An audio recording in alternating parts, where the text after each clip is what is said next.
believe that being a defender requires more than building shooting skills on a range. It's also a development of the heart, mind, body, and spirit.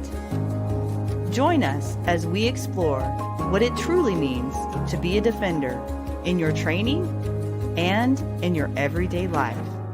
Welcome to Defenders Live.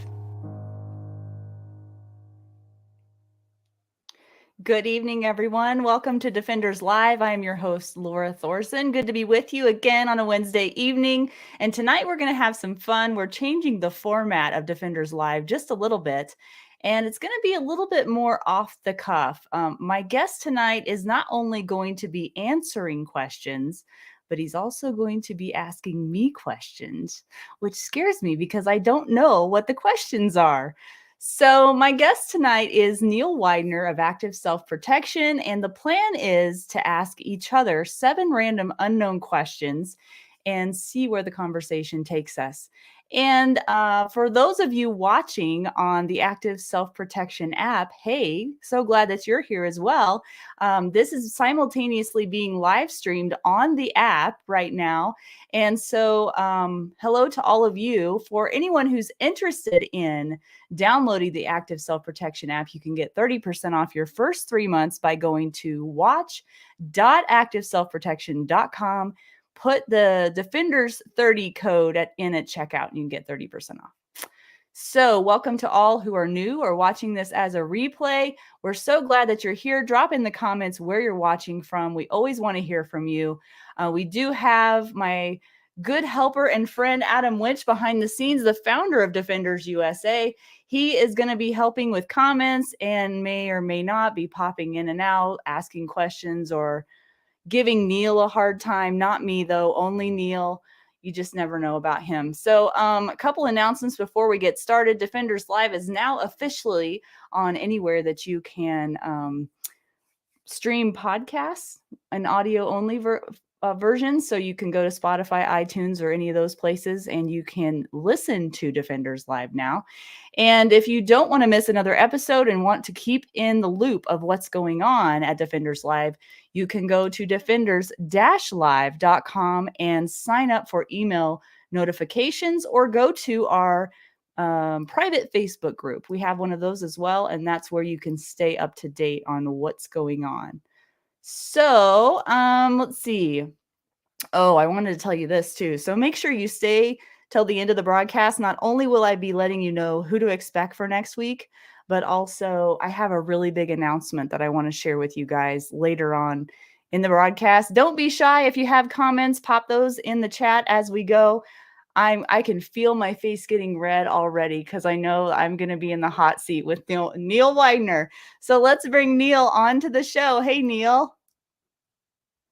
And he's muted. Here we go. Oh, am I better now? Yeah.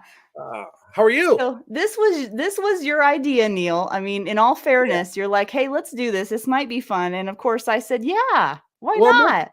Mostly just because I wanted to ask you these questions. And so I'm excited about it. I think it'll be fun. But I feel way more comfortable asking than answering. Did you see the interview that Adam did with me where he interviewed me? Have you seen that yet? I did a little bit of that. So, yeah. Yep. So anyway, this will be good for me. So, okay, well, who should go first here? How should this start? You go first. Ladies first. How's that? Okay. So most of my questions are kind of serious because I'm all business usually, but there are a couple that are a little bit more lighthearted. So maybe I should start with one of those. Okay. So you know how we have something in common, Neil, is kind of like the thing that bonds us together is we both grew up on a cattle feedlot, right? Yes. Yep. So there are some inside things with growing up that way that maybe others wouldn't know. And I tried to think of something really clever that no one would know about, but I couldn't on demand really think of it. But so I'm going to give you like one of 2 options. Which do you prefer? You can tell me why or not. It doesn't matter.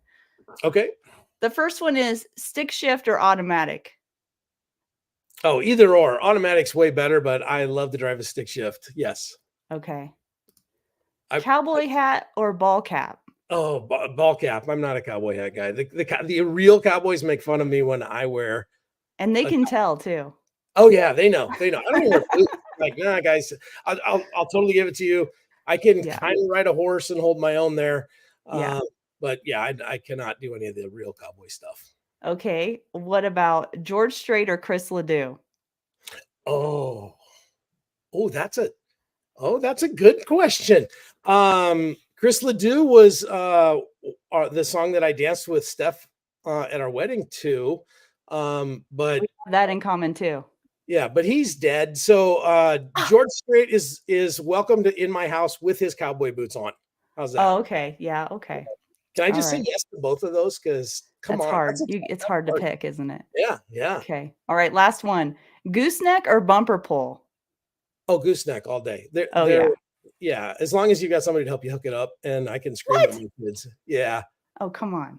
I hate hooking up, especially with a 4-door pickup to get your Right. head back over the and see that. Uh, Right. but yeah, they're easier to pull down the road. Yes. Yes, they are. Okay. And easier to back up too. Yes, Okay. absolutely, So we absolutely. started off with an easy one. That was a softball, which I'm sure everybody wanted to know that about you, Neil. I'm sure they I'm did. sure they do. Yeah. So, what's funny is of course, I told the girls, after the last time you and I did the podcast, I was like, was there anything um, I did about not write Hannah that comment. that you guys, yeah. I see that my girls are already in the comments, but I did ask them. I'm like, is there anything familiar? And they all got it right off the bat. That you're a farm kid too. Just Oh, be the way that we talk and communicate.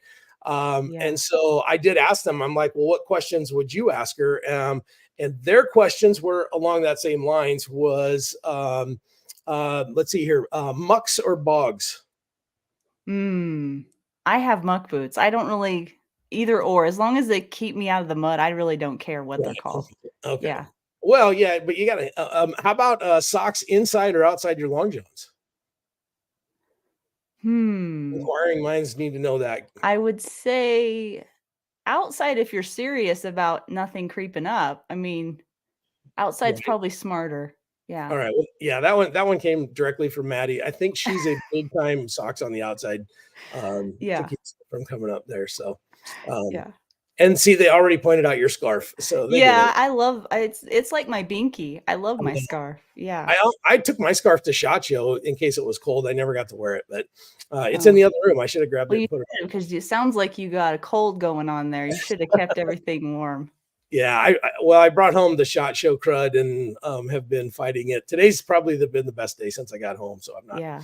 I'm in better That's shape. funny that we both kinda came up with the same question, sort of. Okay, so another one along those lines is a horseback or four-wheeler. Oh, come on, Neil. I guess it depends on what you're doing, Okay, but I mean, if you've got the time to do it horseback, I would say that would be the route to take every time. If you have the time and sometimes the terrain doesn't let you use a four-wheeler, so at that's least out here. yeah, but sometimes the terrain makes it harder when you fall off the horse too. So, Well, just don't fall off. yeah, so there might one of the differences is the Cowboys like to embarrass me. I don't know if they like to embarrass you, but I always get the horse that isn't quite broke. Oh, yeah, you get the riffraff, whatever's left over. Yeah, they're like, Yeah, here, and they get the good when they horses. hand you when they get up, because we don't live there. So when I go out there, when they hand you the reins and they just look down and kind of giggle, I'm like, oh, this is gonna be great. I needed a horse today. I'm sorry, and I've witnessed that many times of people that have come on to the ranch or the feedlot, and then you're like, "Oh, well, we'll see how they handle this." Yeah, That's just mean, isn't it? They shouldn't yeah, do that. I never got the banker horse. The banker horse always goes to This somebody. is why you should just always bring your own. Yeah, well, my horse, I have two horses out here and I'm not riding either of them either. So one of Oh. them tried to murder me the last time I rode her. So, she is lucky she lived through that. And well, we're both lucky we lived through it because I about died on the spot. She about died 15 minutes ago. Kara said red or green. I thought about asking you that Ooh, question. it's What green all day. is Green. it green? Yeah, for me Yeah. it is too. Yeah. So I'm glad we agree. yeah, Cody and I are we got an old John Deere 4020 here last year. Our plan is to restore it to like parade new. But for right now, we're just goofing around on it and having fun. So it That's leaks cool. oil everywhere in my shop. 40/20 is just like the best. It can, Right? I mean, it's the most universal tractor, I think. It is. It's good for almost anything. Yeah. Did you know they made those for less than 10 years? They I only did made not those know that.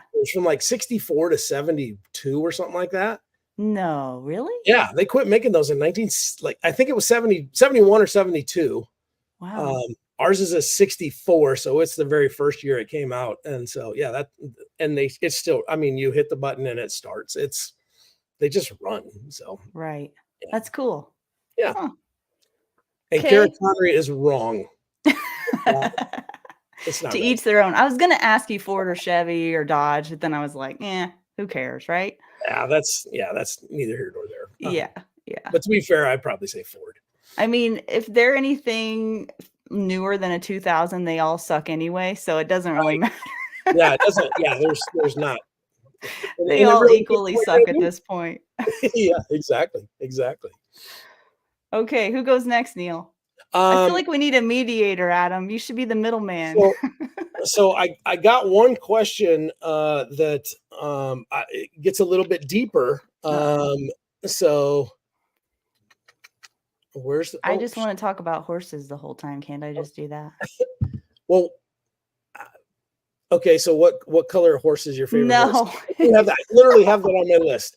I don't have a favorite color. No. Okay. I do have a soft spot though for a sorrel with a blaze face, 4 white feet, and a flaxen mane and tail. And the only reason is because my all-time favorite horse had the big blaze face, and Okay. so I just got a soft spot because I associate that Okay. look All right. with good My times.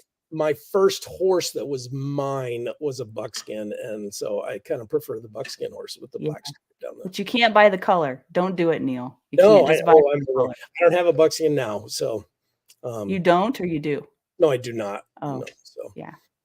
but anyway, so let me ask you this. Let's talk self-defense stuff quick because this question I think is a deep one. Uh-oh. So what do you think that in the self-defense industry that we're in, what do we get right and what do we get wrong? Who's we? Like just anybody? The collective we that does what we do. Okay. My opinion is that what we get wrong is that we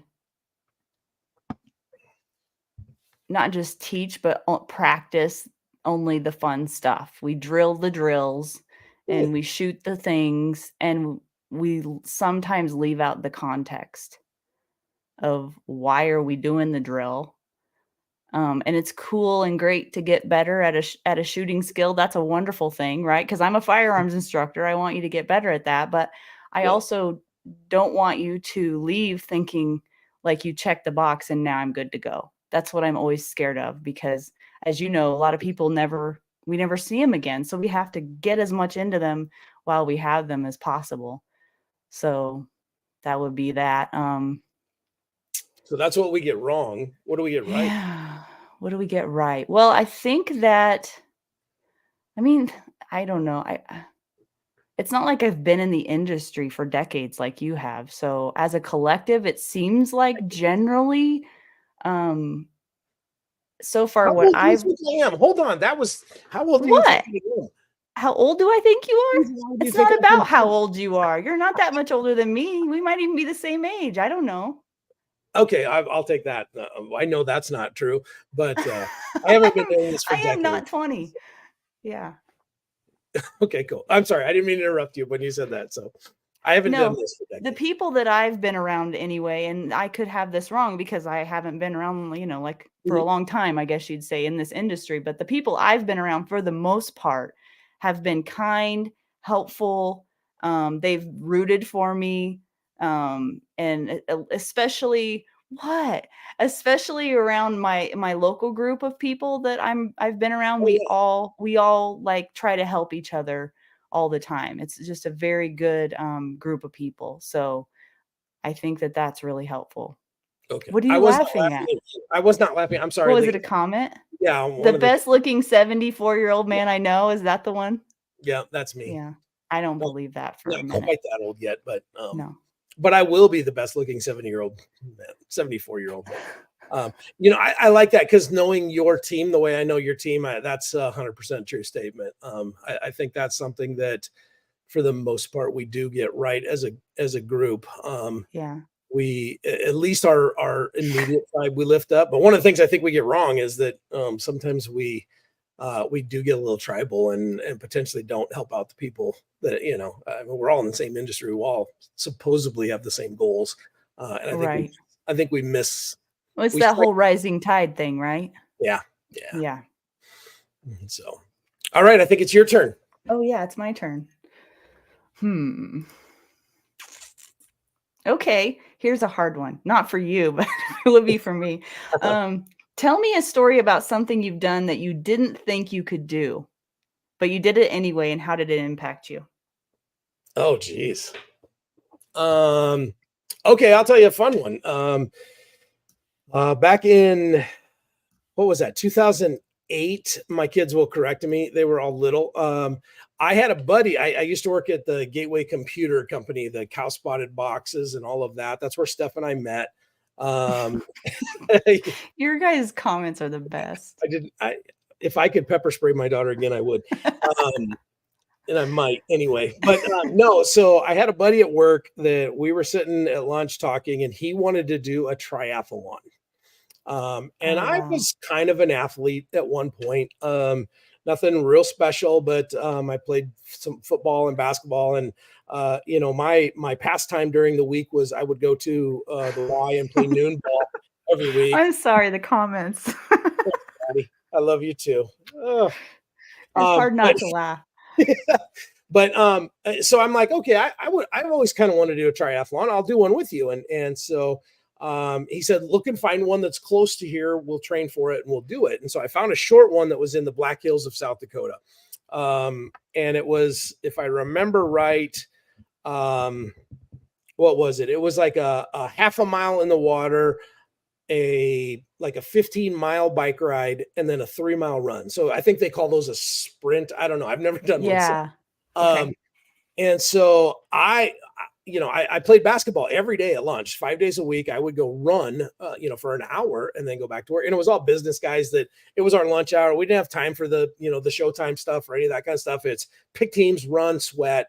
So these are some of my best friends to this day. These are guys I could call at 2 a.m. with a flat tire. I could call one of my basketball buddies that I haven't played basketball in a decade with them. But regardless, I'm like, I can run. Riding a bike is riding a bike. But I was worried about swimming. So and we had 8 weeks to get ready for this. So I spent 8 weeks in the pool. I didn't play basketball. Every day at lunch, I went and I swam. And I got to the point where I could swim about I don't even remember. I feel like it was like 15 minutes for a half mile or something like that. So if that's wildly inappropriate, then I'm lying and I just don't remember. But I think that's where I love how you're like, I might be lying, but not on purpose. Yeah, I don't remember. It was pretty decent for me because the first few times it was like I couldn't get a half mile in an hour. And so you couldn't even get me in the water, Neil. So props to you for that. Okay. So the day comes that it's time to head to the Black Hills for this thing. And I had called the people running it and said, hey, I'm coming to this is my first one. What's the course like? And the local guy's like, well, it's a pretty flat course. It's no big deal. You won't have any trouble. And the idiot in me did not remember that I'm talking about the Black Hills of South Dakota, which are just literally like they're the hills for crying out loud. Yeah. I kind of forgot that. Yeah. And so rocks too. So Steph and I got there. We dropped the kids off with my folks, and they were going to come out and watch the next day. But Steph and I were going to go so I could get signed in and all that.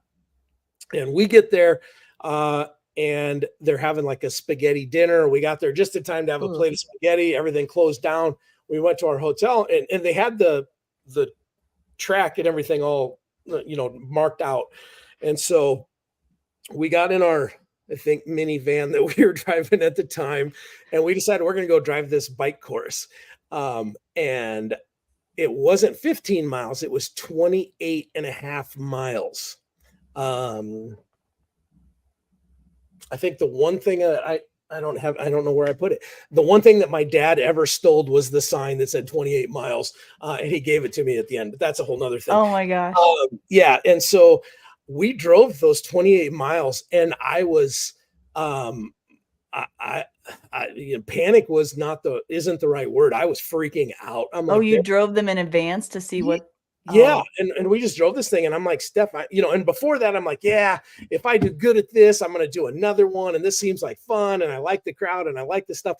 And I forgot the guy that roped me into all of this bagged out the day before to go fishing. He's like, nah, I'm going to go fishing this weekend. You're on your own. oh no. And so, So yeah, you didn't even know anybody that was competing then? no. Oh, And so I'm like, okay, I didn't hardly sleep that night. I spent the whole night trying to get my mind right because I'm panicking. I'm like, I don't think I can do this now. I'm freaking out. I've spent no time on the bike. I had a borrowed bike. The guy had loaned me, and I'm like, I don't know what I'm gonna do. So the one thing that I decided to do was I'm not gonna try to compete. I'm just gonna try to finish. My goal was 4 hours. And so when they got ready to shoot the gun, I literally stood there with my arm around Steph and was holding, I think, Becca's hand, if I remember right. One of the girls was standing there on the beach with me. They shot the gun and everybody takes off running, and they call that the thrashers, or at least that's what they called them at this one. And people are getting kicked in the head as they're running through, swimming through the water. oh my gosh. These are the competitive people that want to win. And everybody runs down in, and it was out, over, and back. And I let everybody get going, and then I kissed Steph, patted, I think, Becca on the head. Maybe, I don't know if Becca remembers that. She's in the comments. And I walked into the water and I started swimming, and I lost my breath in about the first 10 strokes, and I never caught it for the rest of the race. I was, so I was like, I think there were 5 or 8 people behind me when I got out of the water. I got on the bike, started biking, and there was this little white truck behind, way in the back. You could see they were like the pace car for the dead last person. And I could see him about a mile behind me as I'm riding the bikes through these hills. And every now and again, he got a little closer and a little closer and a little closer. And pretty quick, he was behind me. And I had never been passed. I never got passed one time. Everybody else just quit. Wow, really? So I'm like, well, I'm not going to quit, but I can't pedal this bike. So I walked about half of the 28 miles, just pushing the stupid bike up and down hills. It was wow. I got on it and rode it past my kids as we went through. Well, they were eating breakfast. I did ride my bike past my kids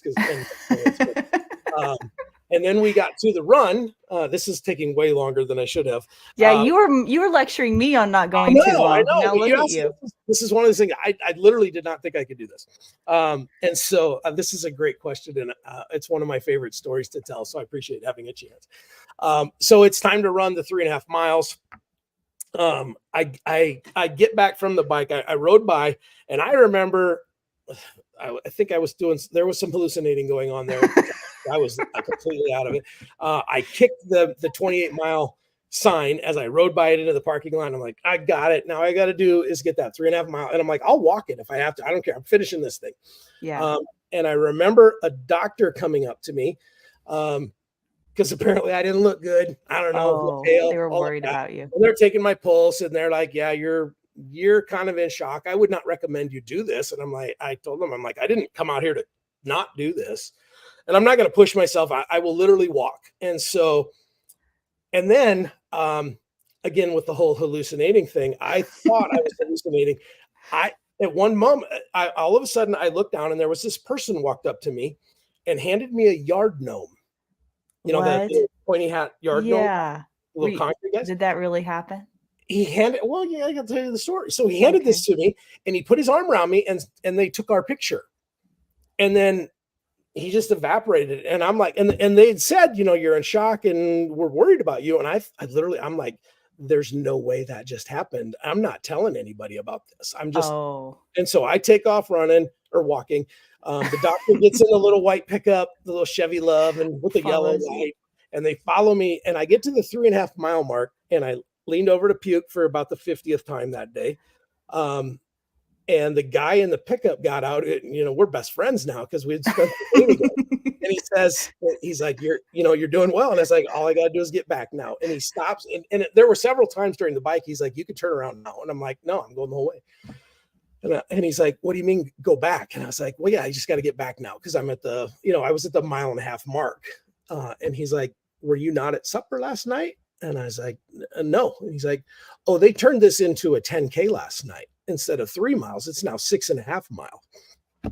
And he's like, oh my gosh. look up this hill, which looked like, I mean, it looked to me in my head at that moment, it looked like looking up the, like the hobbits looking up the Mordor mountain. I'm like, and it's way up there. You can see the sun reflecting off of the windshield of the car you have to run to.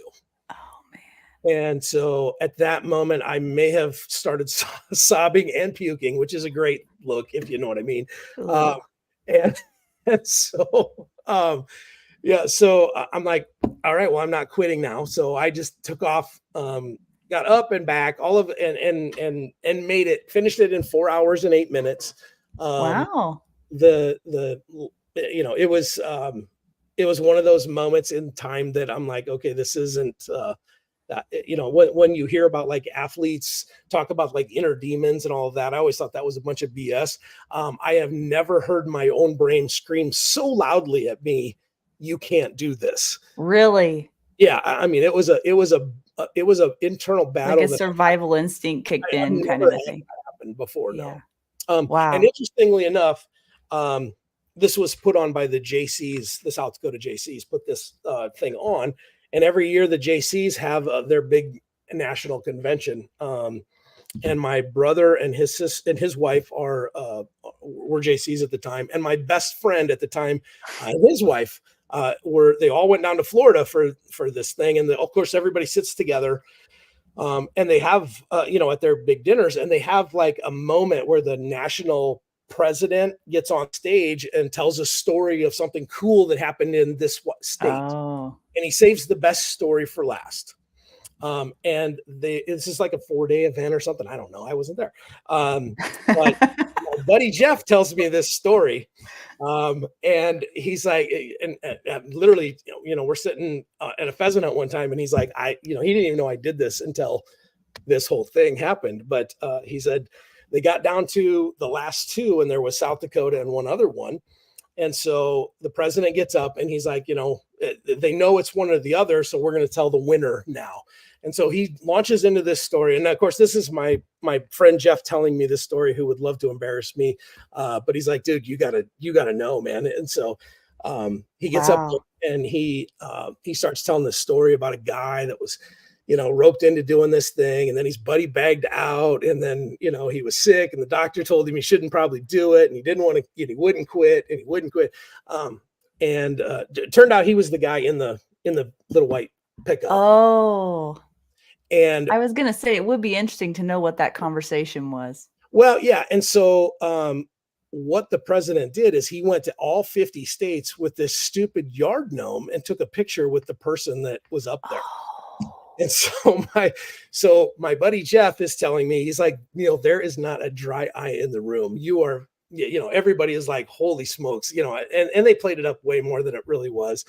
It was mostly me just, riding a bike slowly and walking around for a day. I don't know. But Jeff's like, there just literally wasn't a dry eye in the room. And then they snap up the picture, and of course Jeff and my brother and my sister had no idea, and Jeff's wife had no idea I'd done this. And they're sitting there and they're like, "Oh, that's Neil." And yeah, and so there were some choice words spoken at that table. That is so crazy. But yeah, so the yard gnome thing really happened. I thought it was a hallucination, but it wasn't. So I've probably hallucinated other things, but that was the one. So that was a really long-winded story. That's a good story. I love it. And then my dad gave me the sign, and I have kept it. The 28-mile sign. It was here in my office, but I think I took it down when we did some of this construction. I literally have saved that. That's been almost 20 years ago now that I've saved that ever since. So, wow, that's a good story. So, I don't know if I have any stories like that. Well, that was a great question. I really liked it. So, well, good. I like the chance to tell my fun story about this thing, yeah, you're so good at telling stories too. But all right, well, let me ask you this then. I'm looking at my list. I have a list of 12 questions. I don't even know what number we're on at this point. But do you know who Brene Brown is? I've heard of her. Yeah, I've seen her speak on some videos. Yeah, she does like TED Talks and books and stuff like that. Mm-hmm. She's got this thing that she calls her 1-inch square. And if you you should, and she says if you you should, yeah, thanks, Becca. Was it your head that I patted on there? It's water. Adam teases me all the time. It's water. Okay, so Brene Brown has this thing where you take a 1-inch square and you write down the names of the people whose opinions matter to you. Ooh. And if you can't fit their names on the 1-inch square, their opinions shouldn't matter. Ooh. So what names would you put on your 1-inch square? Wow. As I take a drink of my Coke Zero.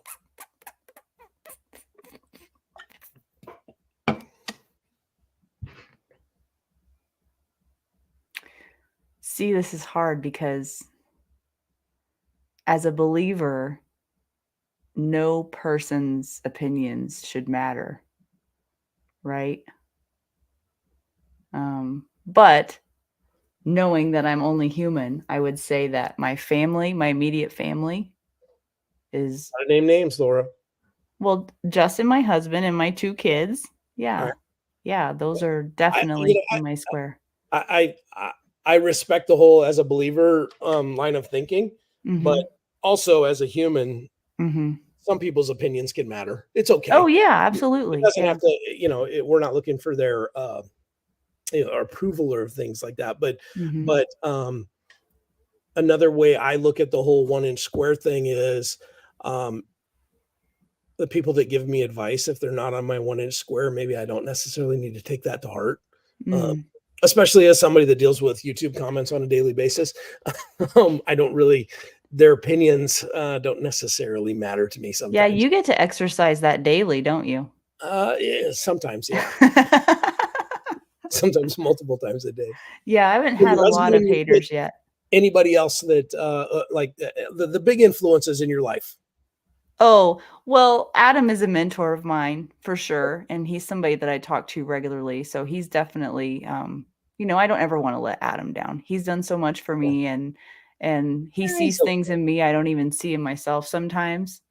And Brian Hill's been a mentor of mine as well. So, but I would say Adam for sure. I mean, I would never want to do anything to, especially representing his company too. I take that as a big responsibility.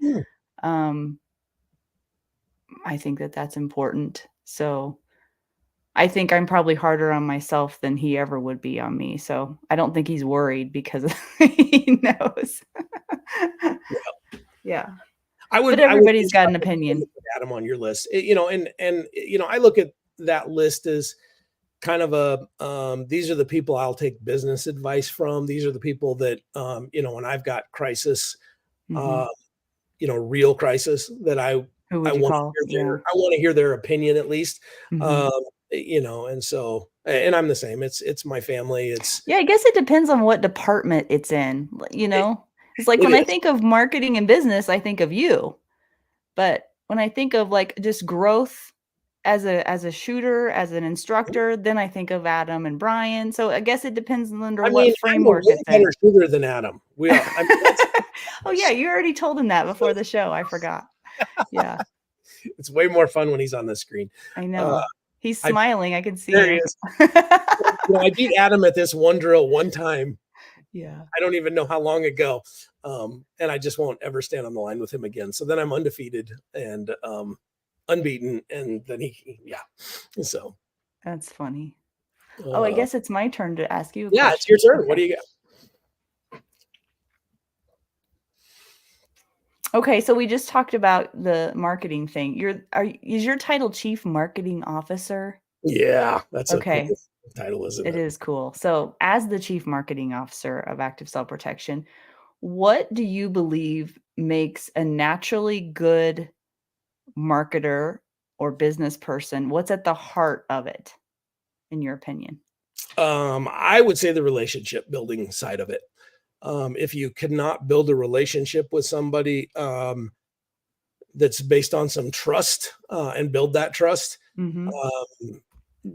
the marketing side of the relationship will not last long. And so that's a great question coming from SHOT Show. Because everybody asks, what's your favorite thing about SHOT Show? Seeing all the new cool stuff. And I'm like, it used to be, the first couple times I went, I'm like, yeah, I get to see all the new stuff. I get to shoot some cool guns. And I did get to shoot a couple pretty cool guns this last time.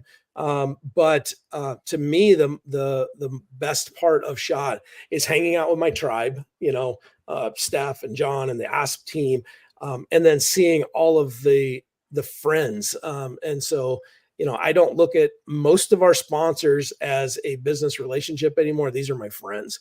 And so when I get to the Mantis booth, I am seeing all of my friends. That's so funny that you say that. Sorry to interrupt you, no, but I was talking with somebody about this today, and they were frustrating, and they were struggling with, they were like, it was almost like they were looking for the silver bullet of, okay, do I do this combination of print and digital and and how do I reach people and this and that? And I'm like, well, what kind of like grassroots organic, are you going out and meeting yeah. people? Are you talking to people? And especially in this particular industry, which is the farm and ranch world, that is even more important, I think. The best feed salesman is the guy that gets in the tractor and listens to the farmer talk. Yeah. And I remember those guys showing up on the farm all the time. They always got the good horse, that stuff. But those were the ones that came over and over and over that would come and start to build a relationship. And right. I still see a few of those guys around the country from time to time, and I'm like, those were the guys that were memorable. And not only that, but good news travels fast, and so does bad news. Yeah. I mean, word of mouth is a big deal. Yeah, and you mess up once, and especially in the farming community, boy, you mess up once, and I do remember a feed spreads sales like wildfire. might have made a questionable decision once that all of a sudden, was looking for a whole bunch of new customers to replace the ones that left. So, so I do the same. That's kind of my take on it. I've had a lot of times over the years where, when we get to SHOT, everybody thinks this is weird, but I'm like, all right, John, you're on your own. I got to go. And I just go walk the aisles and I talk to people and I hang out. And I prefer to do it alone rather than in a group, because in a group, there's always somebody that's pointing at their watch. We've got to go. And I'm like, this is my time to build relationships. Now, if I've got to be somebody, I'm paying attention to my watch so I can go. But, that's, the relationship builds it first. You've got to do the marketing stuff. You've got to give them good ads. You've got to give them good exposure, but everybody's doing that. But if you're not likable and they don't trust you, you can't do any tinkering. You can't play with any of that stuff. You've either got to hit a home run, or they leave. And so, if you've got a good relationship, you can hit some singles and doubles, and they'll give you chances to take more swings. And so I think people forget that sometimes, that it all boils down to people. Yeah. Yeah. What did she say? The brand inspector, no one wants to work with you anymore. Oh, yeah. Nobody likes the brand inspector. That's funny. All right. Well, let me ask you this. A fun one. How would your mom describe what you do?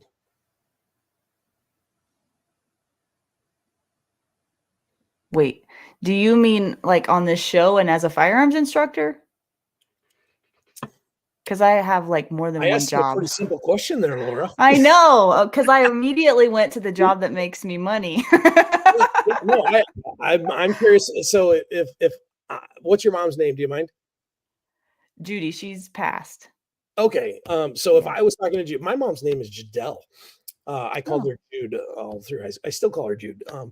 But if I was sitting having a cup of coffee with Judy, and I said, "Hey, Judy, what does Laura do?" How would she describe it? Well, generally, she'd probably just say I make things look pretty on paper. Okay. Yeah, because you put some meat around that. What does that mean? Well, I own a business that's a marketing and advertising business, and primarily what I do there is graphic design and photography. So, but mostly it's making things pretty on paper. I mean, that's really it's mostly print design. So I would say she would probably say that, and have no clue how that happens. And then I don't know, with the firearms instructor stuff, I think she'd just say, teach people how to shoot guns. I don't know. I don't know. Fair. I I don't don't know know. what my mom would say either, and she's watching this, so she'll probably tell. Some things are harder to describe than others. They are. I don't know. I thought that'd be a fun question for you. So Yeah. well, cool. Okay. You're up. I'm up. There's one I'm kind of scared to ask you, so I don't know if I'm going to go there. But Oh, come on. I'm in. I'm up. Let's do do it. you want? Okay. Well, we both have, like, we both can say I don't want to answer that. How about that? Okay. Okay. What has been one of your biggest betrayals, either personally or professionally, and how did you handle it? And no names can be said, but I know you don't have to answer. I can go to a different one. Man, how much time we got? I got another 20 minutes. No, I will. So I'll make this one really quick. And this is not in the firearm related world. There's been some material there too. But probably the biggest one, I used to run call centers. And I was teaching a training class, and had to run a bunch of people through this training process. One of the guys in this training class came to me one morning and told me that his little girl was sick and in the hospital. And so he couldn't work as hard as everyone else. And I had 4 little girls at the time. So I'm like, okay, cool. This thing snowballed. And it would take me an hour and a half to tell you this whole story. We don't have any time for that. But it snowballed to the point where I did fundraisers for this guy. On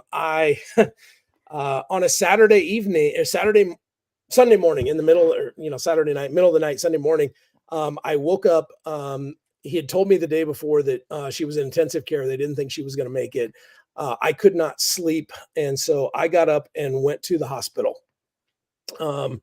And I walked into the hospital in the middle of the night, and I'm like, where's the peds? I don't know. And they pointed me down a hallway. I walk up, there's this whole family sitting there. And there's one guy sitting on a chair with his coat over his head, but I can tell it's this guy because of his shoes. And I was like, hey, is that Jake? And they're like, yeah. And I'm like, okay, cool. I work with Jake. And they're like, you want us to wake him up? And I'm like, no. I just wanted to be here for him for a few minutes. And so I sat and I visited with his family for a while. People I've never met before in my life and have never seen since. And then I left and I got home about 6:30 in the morning. We were getting ready to go to church. The phone rings and it's Jacob. And he tells me that his little girl has just passed away. And I literally dropped to my knees, and Steph was with me. I mean, we were very emotionally invested in this. All of that to say, this dude didn't have any kids. It was all a lie. It was all fake. I went so far as to introduce him to my pastor. The ladies at my church were gonna do lunch for the funeral. Of it. But wasn't he at the hospital that night or whatever? It wasn't even him. That wasn't him. No. So can you imagine what that family story is to this day? That some wagon showed up, talked to us for about a half an hour, and left. Yeah, so he wasn't even at the hospital. There was no baby to begin with. And so to this day, I would say that's one of my biggest betrayals. I bought that whole thing. Did he just not show back up to work again? I mean, no, that's why it's a long story. I had to fire him in an aggressive manner. Wow. It was, Wow. So, lots of fun. That's a new bringing level. up that piece of drama. Sorry. I still think about Savannah and. Oh my gosh, that is crazy that somebody would do that. The details are just wild. I always say I should to let it go that far. I mean, even it was a 4-week deal. I mean, it was a month long. Wow. So that's my biggest one. How's that? Oh, you've got the sometime if you want the story, ask about Savannah. I will I'll tell you all about it sometime. It's hilarious, but it takes a while to tell it. So wow, that's a good one. Yeah. How about this? Let's go back to your days on the feedlot. Tell me the story of the most expensive thing you have broken. I've not broken anything. I don't Oh, come think. on. Oh, well, hold on now a second. I remember one time, I have a funny story, and I technically I didn't break anything. I think it doesn't really matter who would have been behind the wheel, but the boys all decided. So on the feedlot I worked at, there was all guys except for two girls, me and another. I don't know. I want to say your name in case I don't know. But anyway, um, all the boys left and went elk hunting, and for some reason didn't pay attention to the weather, or if they did, they didn't care. And stop me if I'm getting glitchy because I can see the internet isn't very good. But No, it looks good. okay. So the boys are all up on the mountain elk hunting, and the worst winter storm hits. And of course, we're concerned about them, but like they'll probably be okay because we are stuck on the feedlot trying to get tractors to run in 30 below weather. And this, huge just snow coming in like crazy. And we're trying to get the feeding done, and we're trying to keep all the waters thawed out. I mean, it was just a mess because not only was it horrible weather, but there were only two of us when normally there's a whole crew. So it was Sure. just me and this other girl just trying to keep things running. And that the night before, I think when it dipped down like to 30 below, we never even shut the tractors off. We left them in and left the tractors running all night. But then it didn't seem to matter because then once we started to load the feed wagons, it was all a mess. And we ended up being stranded in various places, and we had to call people to come help us. But gelling up tractors can Oh, be kind of expensive and a pain. And of course, then it takes 10 times longer to get anything done. And they were all green too. So so how yeah. old are you when this happens? How, Oh, I was this was after we moved to Montana, so it would have been like in like '08 probably. okay, so you're an Yeah. adult at this point Yeah, doing that. I'm an adult, I yeah. mean, it's still No. there's only two of you. How many head of cattle were on the feedlot? Oh, I think when it was totally full, there were about 2,500, but I don't Okay, think it was full then. Yeah. okay, that's a lot of work though. It That's was a just lot of work, and it's, you know how everybody talks about the cold plunge, doing the cold plunges? oh yeah, I yeah. remember Cold doing the plunge, huh? cold plunge in the waterers, like putting That's your serious? arm, yeah, when it's like super Oh cold. I never did my whole body in cold water, but that it was like really cold water. It wasn't just kind of cold. But yeah. yeah, I'll never forget that. Oh, And it that's was a one of those things, it was kinda like your story where you don't have a choice. Well, you had a choice to quit, but we didn't have a choice to quit. We just had to keep going until the work got done. And then it took so long that by the time we got everything fed and thawed, we had to literally turn around and start feeding again. That's how oh long yeah, it took, yeah. because it took us all day to feed just the first what should have been the morning feeding. And then by the time we finally got done with that, You we had to feeding turn them around twice and a day? yeah, we were feeding them Oh twice a wow. day. Okay, yeah, yeah. Yeah. We just fed once a day and then twice on Saturdays so we could take Sunday off. Are you serious? Yeah, Wow. we fed them a lot. I So guess, I yeah. mean, we just gave them enough Well, to we eat. could only hold so much, so anyway, I Yeah, don't think anybody cares, Neil. apparently they don't. Apparently Only they you and me care don't. about these stories. Well, of course, my family's watching this, so they're like, "Oh, okay, I get it." Yeah, because we've all had to thaw out drinkers, and we've all had to go out in the cold. And Yeah, I love the cold. I hate being cold, so I love going out in the cold. I love that work. Pushing snow or yeah, helping people get unstuck or thaw out drinkers, that kind of stuff. I that's never bugged me at all. And once you're out there, you can't leave. That's right. like you say, you gotta. Sometimes you have to, though, if you get too cold, you have to just come and warm up just for a little Oh, for bit. sure.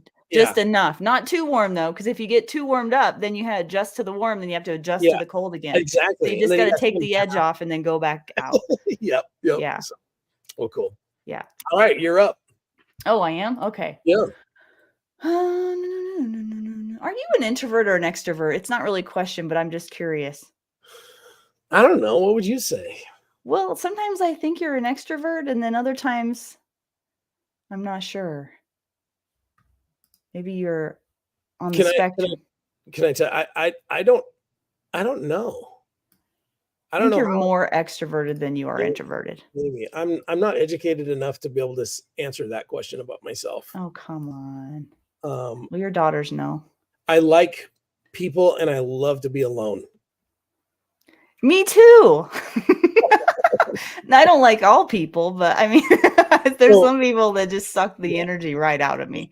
I love to visit. Yeah, you're right. That's the thing, And so like Yeah, SHOT Show, I'm there, bell to bell because I just love to hang out with people and I love to visit and I love to find common ground. Uh, you know, but that's then yeah. But then you then when have I'm to have you time, alone yeah, time. I like to recharge a little bit. Yeah. So, yep.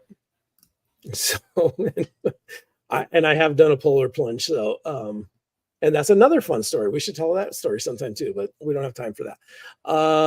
Let me ask you this. What bores you?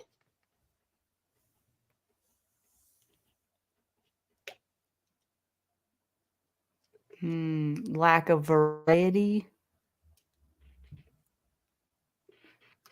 Lack of variety. Yeah, like doing the same exact things and Oh, not having any way to make it interesting.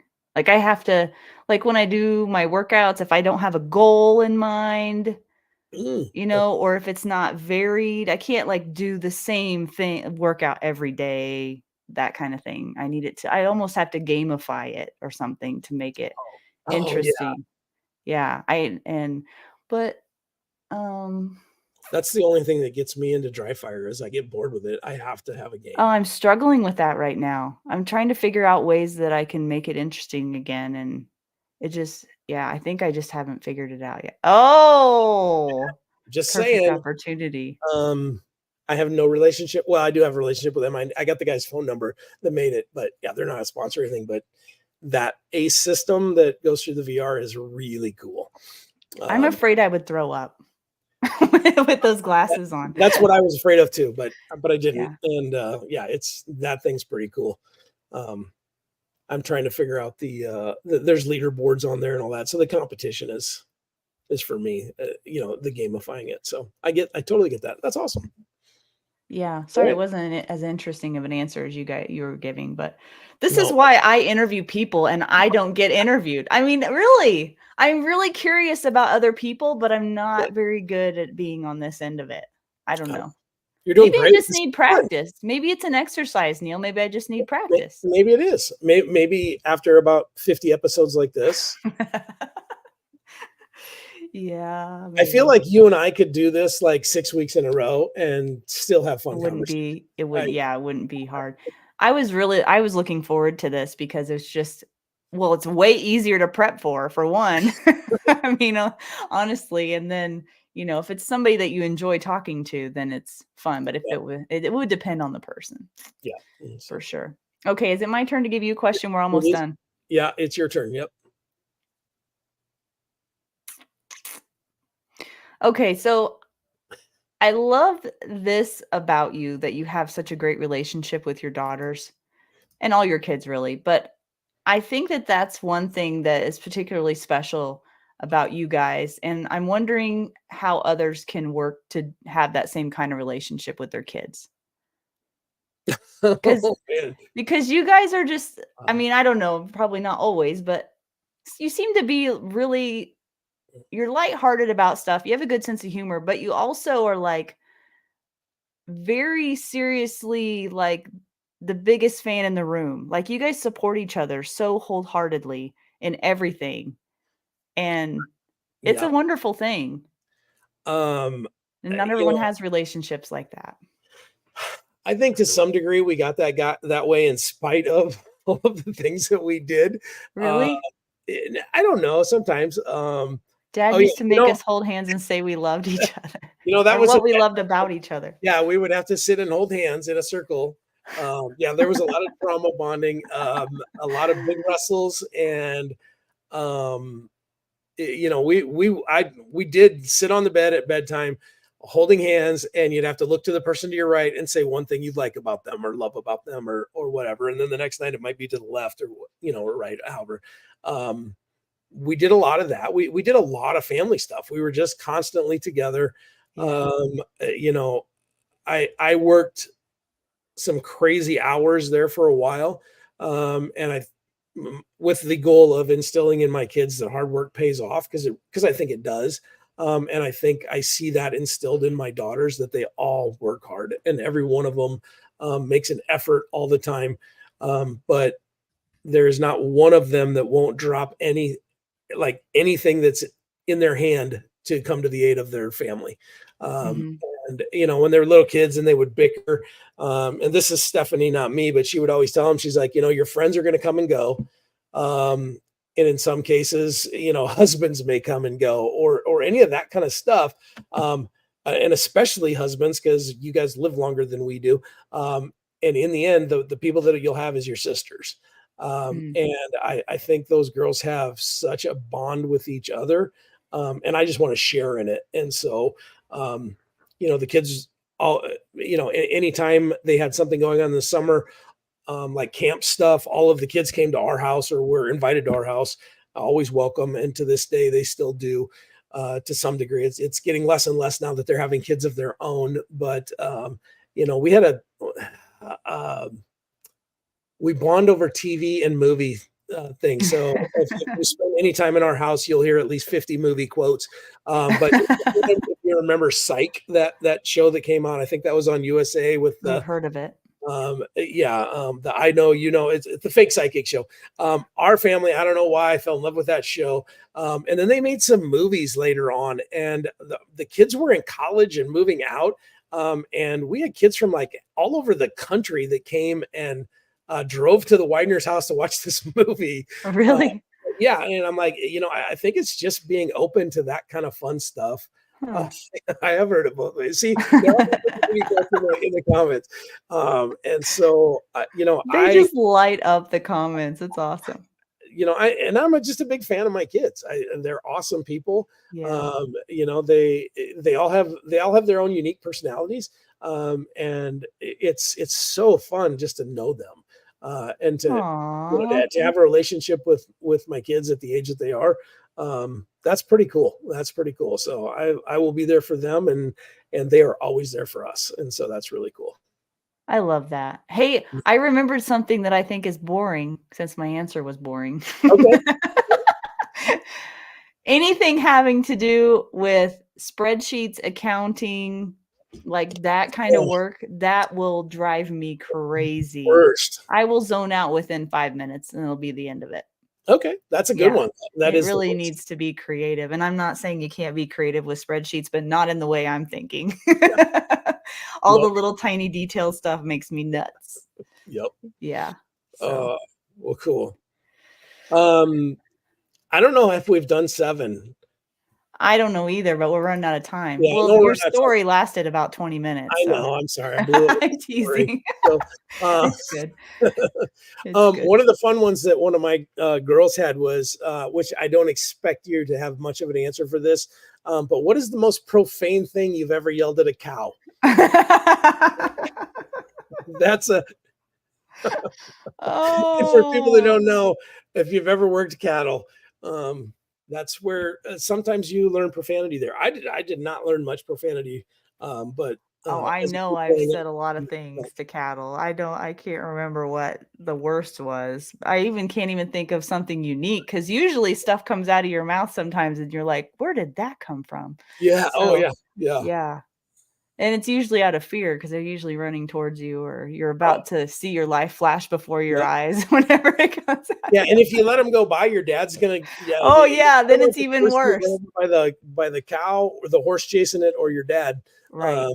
But yeah. And if you ever want the best test of your marriage ever in a lifetime, work cattle together. I'm serious. You will learn everything. Or if you're dating someone, work cattle with them. Yeah, that's true. I remember the first time I took Steph out to work cattle. We were running calves through the chute, and about 10 minutes into it, I got that look from her, like, "What are you doing?" And then she just like left, and I'm like, "Yeah." For the moment, I was kind of frustrated that she left us to do all the work, and then I'm like, "This is probably for the best." Yeah. So sometimes it's best just to walk away. Yeah, it was smart of her at that time. And Justin and I actually did pretty good, because we both worked on the feedlot together, and we did well together. So I thought that was good. All of our girls worked on the feedlot. So they were homeschooled. So there was a time back in I don't even remember what it was, but they were all pretty little. Who is that? The Facebook user on the private group? That's funny. But Somebody that knows me. they had, you know, Dad had a bunch of cowboys that worked for him on the feedlot and had his crew. And man, they just had like a ration of accidents. Like somebody had a broken leg, and Oh. somebody, one of the guys, like cut himself really bad with a chainsaw and a busted. There was a lot. And Dad called me and was like, "Hey, if I come pick up the girls, can they come spend a week? Because we've got, I can't remember what it was, like 1,800 head coming in that we've got to process. Oh, wow. I don't have any help." And so I'm like, "Yeah, come get them." And I think we were living in Wisconsin at the time. I was running a call center there. So we met them somewhere in the middle of Minnesota, dropped off the Just kids. dropped him off. Yeah. And they went out to the Free farm. labor. Yeah. And for the most part, these 4 girls, and I think at the time were ranging from probably 9 to 19 in that ballpark. They processed all of those calves by themselves in around Oh, wow. vaccinations, branded, and all of that kind of stuff. Well, you'd have a good system going by the time you got to about 1,000 or 500. Yeah. And I think Dad That's was up cool. there for some of that, but Yeah. you know, it's cool that yeah, and they got paid. That was their Oh, thing. good. So Okay. I Grandpa never got paid, but okay, that's so. good. Awesome. Well, we're over the hour, Neil. Is there any other burning questions that you have? Let me look at my list here, because I Okay. feel like, Is there a real doozy in there you haven't you know, I revealed yet? wanted to know, leaving your faith out of it, because I Mhm. know your faith. Mhm. And but what are the 3 indicators that you use to define success from a business perspective? And you give me 2 if you want. That way we don't have to go too long. Define success from a business perspective. Well, Yep. I think that all businesses are run by people. So therefore, you should always do what you say you're going to do and follow through with what you say. I'd say that would be probably very good business practice. How do you distill that down into an indicator? How do you measure that? How do you measure that? Yeah. What if somebody does what they say they're going to do? Yeah. Whether It's they not a do it. gotcha thing. I'm just curious. Whether they do it or not. I mean, right? Well, Whether they follow through with what you've agreed to. So if you have a contract with them, or even if you don't. So trust. I Yeah. mean, you after a little bit of work with somebody, you know if you can trust them or not. Okay, that's fair. That's a good one. I like it. Yeah. Okay, I'm following you. What's another one? Specifically as it pertains to business, huh? Mhm. I would say probably somebody who is invested in continually improving themselves so that they can pour into others. I like that. I think that would be another big indicator of somebody I'd want to be around So in like, so business. they're like pouring fresh stuff into others, not the same old stuff that they've been pouring. Yeah. Okay, I got that's Yeah. I Well, the like. better that you work, the more that you work on yourself and the more that you learn and then apply into your own life, the more that you can help other people, I think. Sure. Yeah. And that all Cool. that'll go through your business, through your personal life, through everything. So does that define your success, or that's how you define a successful person? Is that what you're saying? Well, that's a big part of it because my show is a lot about pouring into people, and I can't pour into people if I'm not getting new information or trying to develop myself, and a lot of what I share is just stuff I've learned along the way. So it's kind of like they're just going along with me on the journey, and I'm sort of just talking to my old self. Sort of. It's kind of how I feel. I'm just talking to that Yeah. person that I used to feel that way or think this or think that. And then I learned something better or new. And now I just share that and be like, guess what? And most of the time I'm excited about it because I mean, you can't hold that stuff in when you, No, when I agree. I love that. yeah, That's a great take. you need to keep that to yourself. Yeah. So awesome. Well, Yeah. thank you for answering that one. That's a good one. Yeah. All right. Well, I guess we'll move on and then I think I have a couple of announcements here before we're done with the show, who to expect for next week. And then, yeah. And then guys, put in the comments what you thought, of this format. What did you think, Neil? Do you think that I should keep doing this, or that could be, if you say no, we can tell me behind the scenes. No, I will tune in and watch this if you have conversations with people. The thing is, I think in the gun community, the self-defense community, we Mhm. always talk so much about the training that we just did, or those concepts and that kind of thing, and people just Mhm. don't know, kind of the backstory of some folks. And I think that's fun. And you and I already kind of knew the backstory. So then we get to just get to kind of probe a little bit and ask some Yeah. of those fun questions, because we know what some of that stuff's going to be. Right.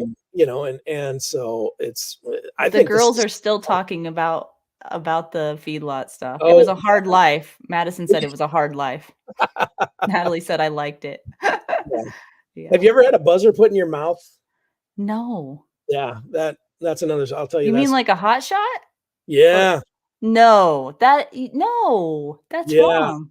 Well, No. if you get one in the nostril and one under your lip, Neil. that will lay you right down. And so I didn't, it happened to me. I didn't do that. That was one of my daughters.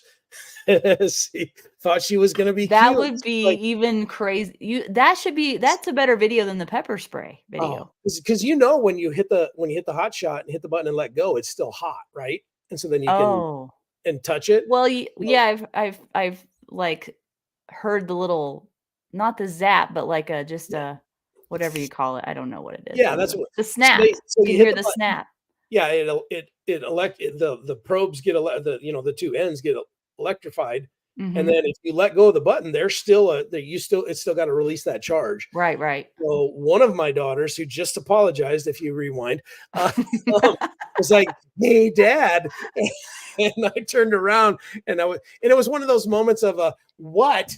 And when I did that, one of them went literally up my nose, and the other one under my lip, and uh, And she didn't think that it was, since she wasn't pushing the yeah, button. it was Oh. all. And now I reacted not as fatherly as I could have at that moment, but I've done some dumb things, but I haven't done that. yeah, I wouldn't, no, I'm not even gonna ask. I couldn't even move my right arm for about 2 minutes. It was like, it was almost taser-like.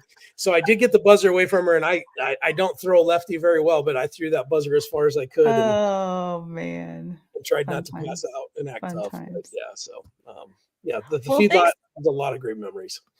Yeah, definitely. So Yeah. Well, thanks for sharing your time with me tonight, and I'm really glad that you were able to. We weren't sure earlier in the week if you were yeah. gonna be able to make it, so it was fun. I enjoyed it. Yeah, this is a good time. I hope you keep doing this with other folks, because I would love to hear some of the just the personal stories. I think this is fun, and Yeah. I always like hanging out with you. So And I'm anytime you, surprised that Adam didn't jump in. I bet he wanted to a couple times, but he didn't. I saw him in the background laughing. He was so busy with the comments. Thank you guys for I keeping Adam know. busy, because he gets bored easily.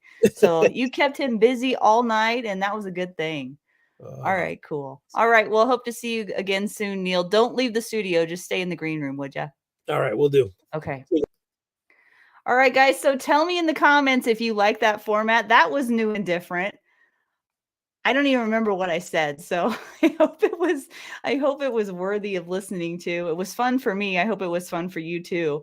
And let me know if you want me to do that again. If you've got any suggestions of people that you want me to do the hot seat with, that might be fun. Always looking for new ideas. So a couple of things here before we leave. I want to give a huge thank you to all of my paid supporters on locals.com, and let you guys know that I just dropped a new episode of Defenders Uncensored there. Episode 7 is now up. I think I put it up yesterday or the day before. We just filmed it on Monday, and it's fresh out of the oven. So you don't want to miss that. Go there. If you don't know what Defenders Uncensored is, it's a series of roundtable discussions where we talk about topics that might be considered controversial, but we don't think they should be. And they're always filled with lots of truthful conversations, sprinkled with some slightly inappropriate humor. We always have a good time, and I always look forward to them. And let's see. Okay, and then on a little bit more somber note, if you want to go to the Defenders Uncensored and you want to check those out, go to locals.com, search Defenders Live in the Discover tab. That's how you find that. And then before we get to who I'm going to have on next week, I have a really big announcement.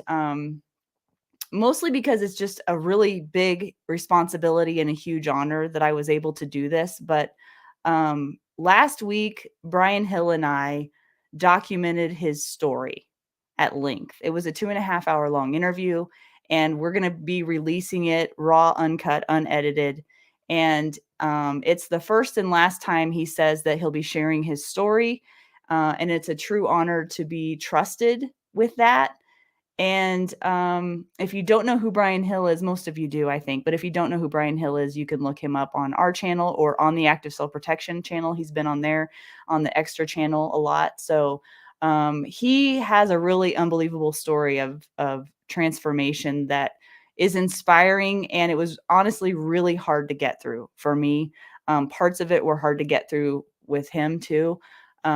So I have a clip that I want to show you, but I haven't run it by Brian and Shelley yet. So I'm not going to reveal that yet, but I will be revealing that soon. And so just know that that's coming soon. And if you want to know when that is going to be released, I'll be posting that on the Facebook group, the Defenders Live private Facebook group, as well as through email. So go to Defenders-Live, sign up for those email notifications, and then I'll send you an email when that is released. So next week, I messed up, guys, on the show last week. Nobody noticed it, though, thank God. Why am I admitting it if nobody noticed it?